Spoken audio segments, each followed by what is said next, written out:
Welcome to the Lead at the Top of Your Game podcast, where we equipped you to more effectively lead your seat at any employer, business, or industry in which you choose to play.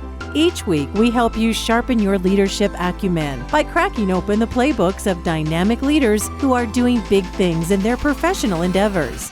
And now your host, leadership tactics and organizational development expert, Karen Farrell Rhodes.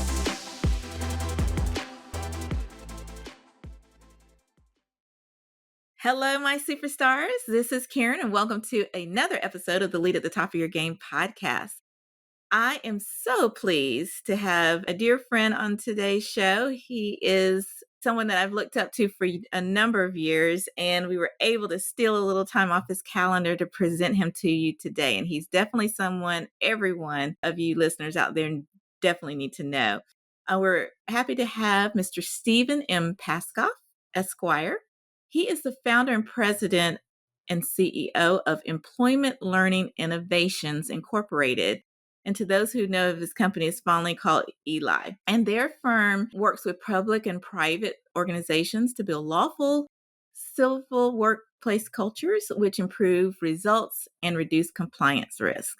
Now, I did not do him justice. We're going to talk about this in depth in just a second, but as I said, I've known Stephen's work for years. I truly applaud him for evangelizing the business case for infusing civility and compliance in all workplace cultures in order to make sure that we all have very effective workforces and workplaces in place. So welcome to the podcast, Stephen. Thank you, Karen. I'm honored to be here. Oh, we're so honored to have you. And as you know, I can't wait to dig in and give the listeners just a taste of your experience and expertise and stories. You're a fantastic storyteller. But before we do so, we always love to learn a little bit more about our guests. So just for as much as you feel comfortable, will you give us a sneak peek into your life outside of work? I have two children, a son and I have a daughter. My son lives in North Carolina. My daughter lives in Atlanta near us. She's married, has two wonderful daughters, Brooke and Leah, and a great little dog, Daffodil, and we all are very close. And my wife is a writer also. She's written two books, and she's a great person and a fellow entrepreneur. She's from Atlanta. I'm from Pennsylvania, and somehow we've made it all work. It sounds like it. That sounds fantastic. Well, at least all your family's in the Southeast, what we call the Southeast anyway, and it's within shouting distance of each other. So I'm sure you all have very lively gatherings when you're able to get together, right? Yes. Fantastic. All right. Well, thank you so much for sharing, Stephen. And let's dive right deep into our conversation. First of all, I would love for you to share kind of a high level points of your career and what led you to found Eli. I'm going to start this way back and do it as fast as I can. I've Okay. always been interested in civil rights. I read the autobiography of Malcolm X in 1967. And when I went to Hamilton College in upstate New York, couldn't believe it, but Alex Haley was the visiting professor. I pleaded my way into the class. He was writing what became Roots at the time. He was the most powerful influence on me and kept me influenced in civil rights. And his story was fantastic. I went to law school in Pittsburgh and I got a job as an investigator for the EEOC, what I wanted to do. That translated into a job as a lawyer for the EEOC in Atlanta, where I investigated, did some litigation of pattern and practice cases, joined a law firm where I not only defended clients and advised them, but started doing training. And I found out that I just loved the training because it involved interactions. I had done speech, I had done debate, I had done theater, and I have to be candid, I'd also had a great job which really prepared me as a tour guide at a brewery in upstate New York, and I loved public speaking. So I had started doing the training, found a different way to do it, and one night I woke up in the middle of the night and had the idea of starting the business, told my wife, also an entrepreneur, she said, okay, let's go.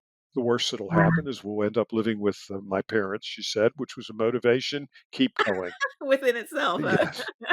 Oh, fantastic. And can you share a little bit more about what Eli does, because I know I didn't do it justice, because you do so much advising, consulting, and training. It's evolved. Initially, I developed the idea because I'd wanted to work with hospitals, briefly been pre-med. As my wife has said, I can't help resist saying this. She told me I've saved more lives by not going to medical school than most doctors do in their whole professional lives. But I wanted to work with hospitals, and through a close friend who's went to Harvard Medical School and his wife who went to there for business for government school, I got a job at client, Brigham and Women's Hospital, which is a teaching affiliate at Harvard, started teaching people there, and that expanded to teaching in healthcare, a program to avoid legal risks and behavioral risks. And that became the beginning evolution of what's become our civil treatment platform. It's gone from me doing the training to other people doing the training to doing it online, doing it virtually, doing it by asynchronously online learning. Nice. And we've trained several million people and certified about 15,000 instructors. And the passion has extended to just limiting legal risk to figuring out ways to avoid behaviors that are not just illegal, but can have a huge poisoning effect on coworker relationships, teamwork, results, and risk. And doing things the right way can have just the opposite positive, better outcomes, lower risk that benefit everyone. Yeah, absolutely. And I've been so fortunate to be familiar with the earlier versions of your curriculum. And, one of the things that I really loved how you all championed is helping leaders and members and organizations or employees, even themselves, to have the courage to have the challenging conversations and to speak up. And usually that's sometimes a point of, I won't say contention, or maybe that's not the right phrase, but it's something that people in the workforce have to face, even though they are hesitant or nervous about it. And so I'm curious, as you said, taught millions of people probably, how this has evolved over time with the curriculum. Are people still struggling with having those tough conversations, or are they getting a little bit more comfortable around it? That's a great question. First off, speaking up and listening and recognizing that when you have an issue, it should be a conversation going back and forth rather typically than a lecture or a monologue is critical. And problem is that in many organizations, it's not explained as something that can prevent catastrophes, personal and organizational, and it's an efficient way of moving teams forward to getting the best risk. I saw it in several instances, Karen, and I've talked about it and written about it. One was working with a nuclear power organization where people were afraid to speak up about potential safety risks. Would you want to live near that power company or anywhere in the same state? Who Not at would? all. Nor Yeah. would I. And second, the story that really changed me was in 2005, 20 years ago, working with a hospital that I never reveal. And it's not in this general region of the Southeast Atlanta where we are, but there were a group of cardiac surgeons who were extraordinarily talented. And two of them, though, were rude and abusive, dismissive, unwelcoming during procedures. And I was asked to do some work for them. I interviewed people, and it still sticks with me. Two nurses sat together, and of the two surgeons I was there to talk about, I told them, tell me what's going on. Is it a problem? And one person, a nurse, said, yeah, it's a huge problem for me because when I work with them, they'll scream, they'll yell, they'll insult me, they'll ignore me. I feel like I'm living the worst day of my life over and over. She's sitting next to a colleague. What's it like for you? I asked her, and she said, it's not a problem. Why? I come from a military family, she said, and I said, I will enlist and you can send me to combat in Iraq or Afghanistan because I'm not working with those two surgeons. So I'm okay. They don't assign me. Wow. And then I talked to two anesthesiologists, and they were the same race, in this case, Caucasian, same sex, male in this case. And what's it like? I asked them. There are times when we don't speak up in surgery on critical cardiac care procedures, because that's what we do, because we hope that the surgeon will see the problem soon enough and we don't have to speak up because it's very disruptive if that surgeon's not in the mood to hear what we have to say, and we have to say it. Now, the question I've asked everybody, you've probably heard me say it. Anybody here, anybody, want to be in that OR as a patient or someone you care about? I doubt it. And when I looked at it, I realized it wasn't technically illegal, but it surely was in violation of their values that were posted all over the place. And that changed my life, realizing how critical it is. You've got to have people speaking up, and it's got to be done that it comes from the top and encouraged and explained over, and it's got to be a cultural standard of interacting. It definitely does. I so agree with you on that. And I will actually add on to your commentary with, real life examples that probably all of our listeners have had.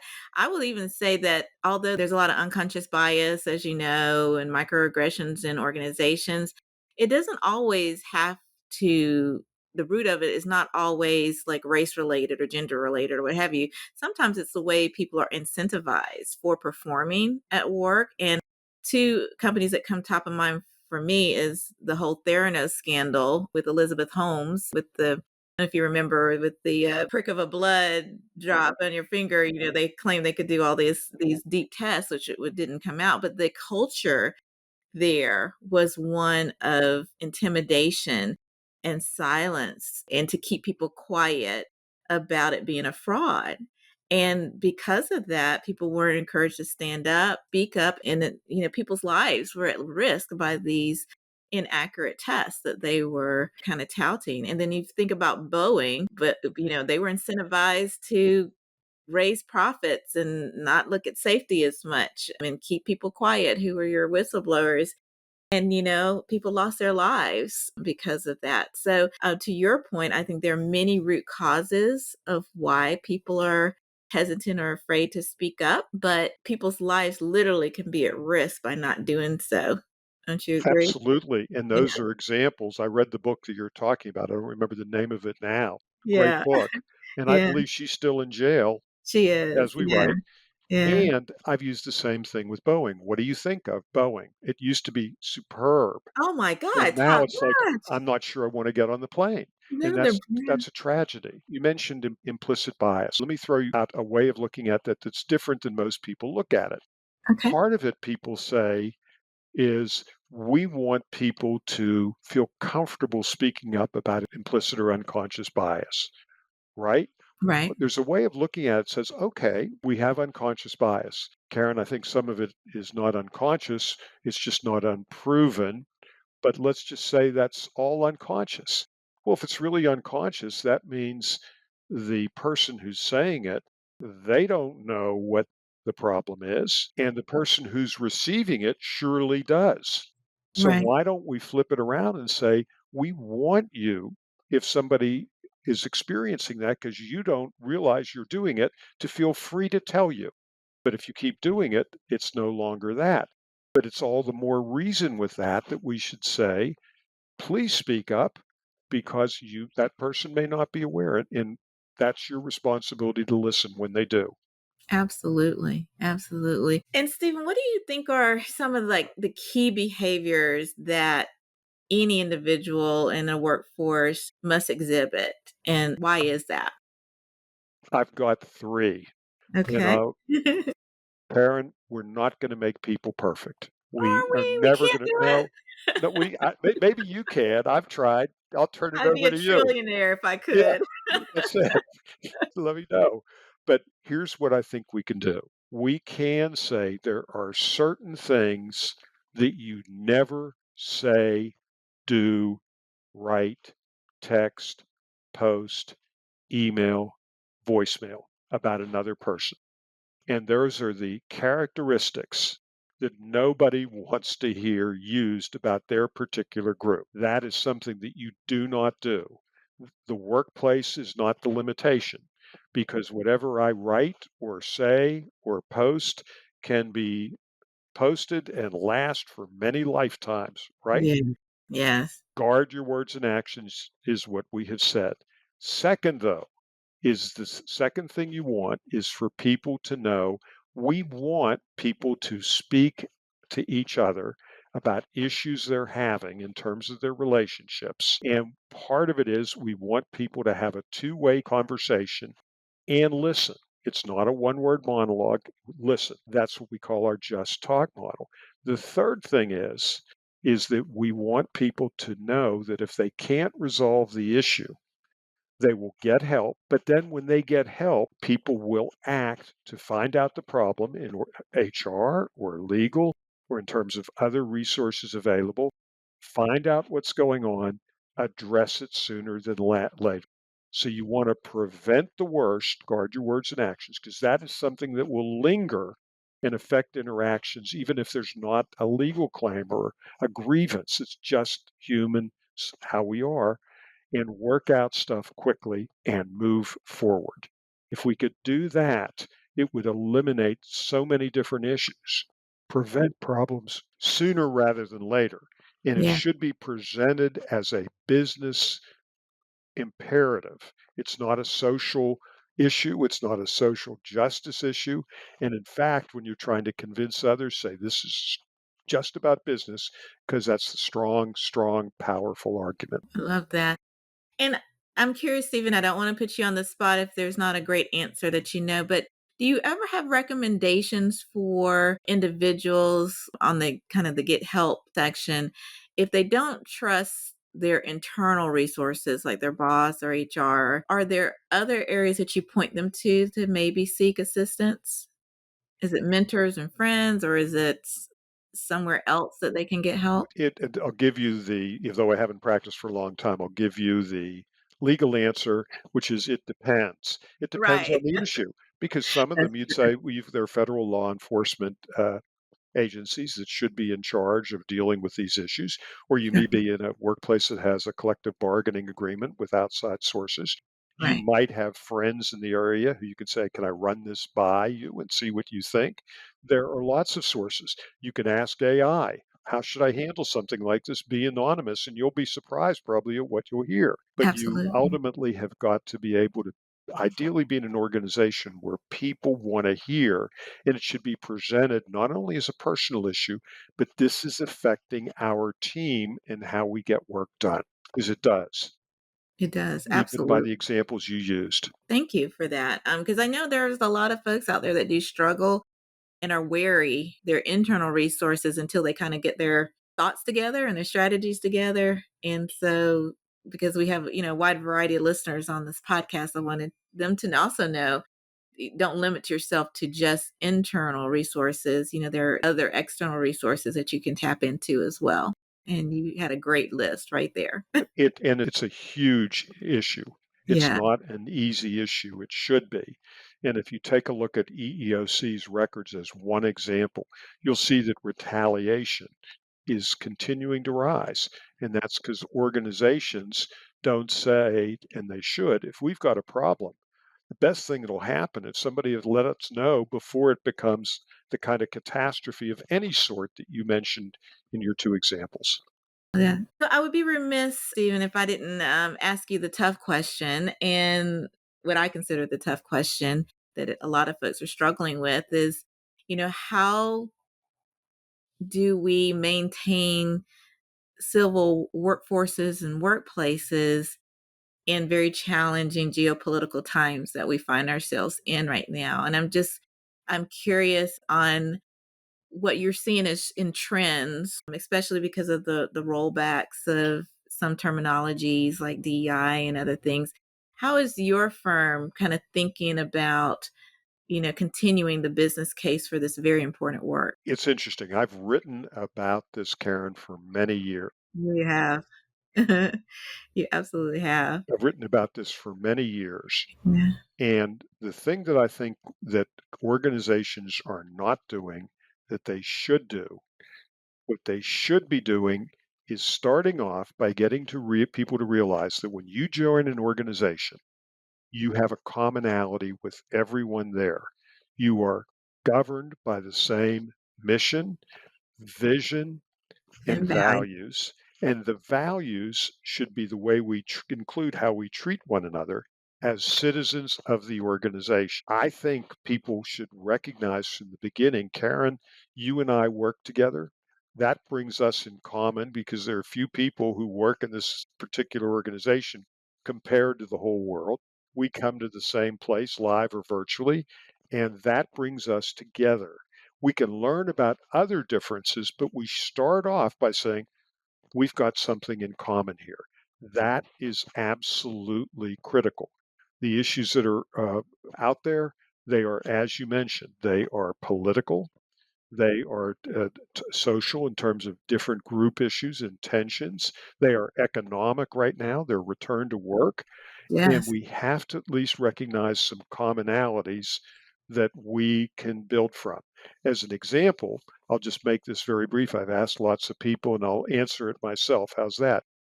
Tell me if I'm wrong. If you and I go to a conference and I see your name, you see my name, we're outside of Atlanta. I don't know you, you don't know me. We sit down for the conference. I know what I would ask you. I'd see your name. I'd say, well, hey, Karen, it's nice to see you. Where are you from? And you'd say Atlanta, right? And I'd say Atlanta. And all of a sudden, we're in Atlanta. What do you do? Oh, really? I know so and so. Do you know so and so? I know so and so. And Right. very quickly, we've built something. We Right. intuitively search for those commonalities, and we have one that's special in our workplaces. Absolutely. And that can be the basis for building additional bridges. Is that Yes, point? Yes. I love that. If there was one thing that you would want my listeners to take away from our conversation today, or just on this topic in general, it doesn't even have to be from our conversation. What is the one thing you want, one nugget or two nuggets if you have, that you'd love for them to take home and really think about and resonate with? I think that probably what I mentioned is the whole thing of guard what you say and do. Can't, not certain things everyone will know them because you said if that was said to me, I'd never trust them again. That just, you can't communicate that. And the other, try to work things out. I think that is absolutely critical. And frame it, if you're raising issues to discuss with it, is frame it as, look, I want to talk about that. This is a business issue. And frame it also, assume good intent. As I said, you can sometimes, when you talk to somebody, be geared up to say, I've got to talk to you because what you said offended me. That's fine. It's possible you might have misheard. So you're speaking up not only for what they said, but what you might have misinterpreted. Not Absolutely. with the first thing, because it's hard to explain that away, but that's the second thing that is absolutely critical. Love that. So, Stephen, the topic that that your firm Eli focuses on has been in existence for hundreds of years, and I anticipate it being an evergreen topic that will need to be trained, addressed, and reinforced even in the future. So, I'm would love you to share with our listeners, what types of offerings Eli provides. I want to make sure we highlight that so that they can think about it and bring it back to their organizations if they're not engaged with you all already. Thank you. We've worked with major organizations and some of them beverage industry in Atlanta. I'll leave that alone. We've worked with the federal government, other organizations. And the whole thing that's so critical is they've come to recognize that this is a business issue. And that has been something that's really been powerful. One other thing that helps, and I'll just ask people to think about this. We are all imperfect. And what you said is absolutely right about these habits. They're cultural DNA. They have been developed, and you're not going to be able to turn them out in just a single great class. It's got to be a process.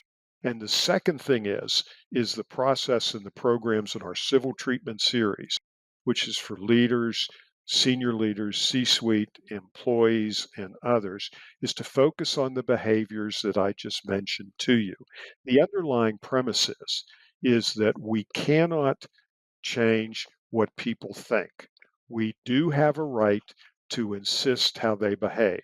And when you look at this as safety, productivity, and results, Steve or Karen, you can think what you want, But when the workplace, we've got to behave. The example going back to the surgeons, a surgeon might go into an OR and say, I don't, I'm a great surgeon, I just don't want to wear a mask. The answer is, I understand you don't want to wear it, but you have to wear it for safety. The Right. same thing should be about behavior as well. And that's the strongest way to approach this and get some buy-in because you're saying you're who you are, but this is what we're trying to do. I love that. And you do have both what in-person programs, virtual programs, and on-demand programs. Am I correct in those Yes. modalities? And thank you for asking that because it's not just putting people in training. Training is critical, but it's got to be reinforced back on the job by leaders and teammates. And part of what we're doing that's evolved is to look at what we're trying to do is to have a behavioral impact involved with activating values and programs beyond training that get leaders and team members to not just know, but to do with the influence of working with one another are part of what we do with what we call huddles and quick talks and things that take little time, but they reinforce what matters because what matters motivates and what matters stick. And you got to keep it simple. That's what we do. Absolutely. You're so right. And listeners, that the huddle idea and concept, I will personally vouch for that. That works excellently. A lot of call centers and customer service centers do that extremely well because it reinforces what the behavior should be of all employees. Even if it's a quick 5 to 10 minute huddle every morning, it reinforces the direction that workers should have for the entire day. And I've seen it personally work very, very well. So I can only imagine how you're leveraging it with the curriculum, Stephen. But before we let you get out of here, Stephen, we have to ask you our signature question that we always ask our guests. And for my new listeners out there, my firm did research on high potential leaders and organizations. What did they do that was different than most? And there were 7 big buckets of activities that they embraced. And we always ask our guests which of the 7, which are all equally as important, which of the 7 really resonated with them. And Stephen was so kind to share that leading with courageous agility really resonated with him. And this means having the courage and the fortitude to really take calculated risk and to stand up for what you believe in and still move forward, even if the future is uncertain or unclear. So it's all about taking baby steps for things that you think are right. So, Stephen, curious minds would love to know, why did courageous agility really resonate with you? Two things. I had to exercise it to start this business, and I'm so glad I did. I Yeah. had the idea for doing training a different way, not lecturing about the law, but doing it interactively so the participants learn. And I work with a great law firm that I still utilize. And one of the partners who was ahead of me, I asked him and talked to him about it. And he said, well, why would we want to do that? Nobody else is. And I thought, well, I want to do it. And the other thing I thought about that really was critical to me is I thought the night I had the idea, which was shortly after, to do the business, that comment, but I also thought when I look ahead into the future, what do I want my past to be?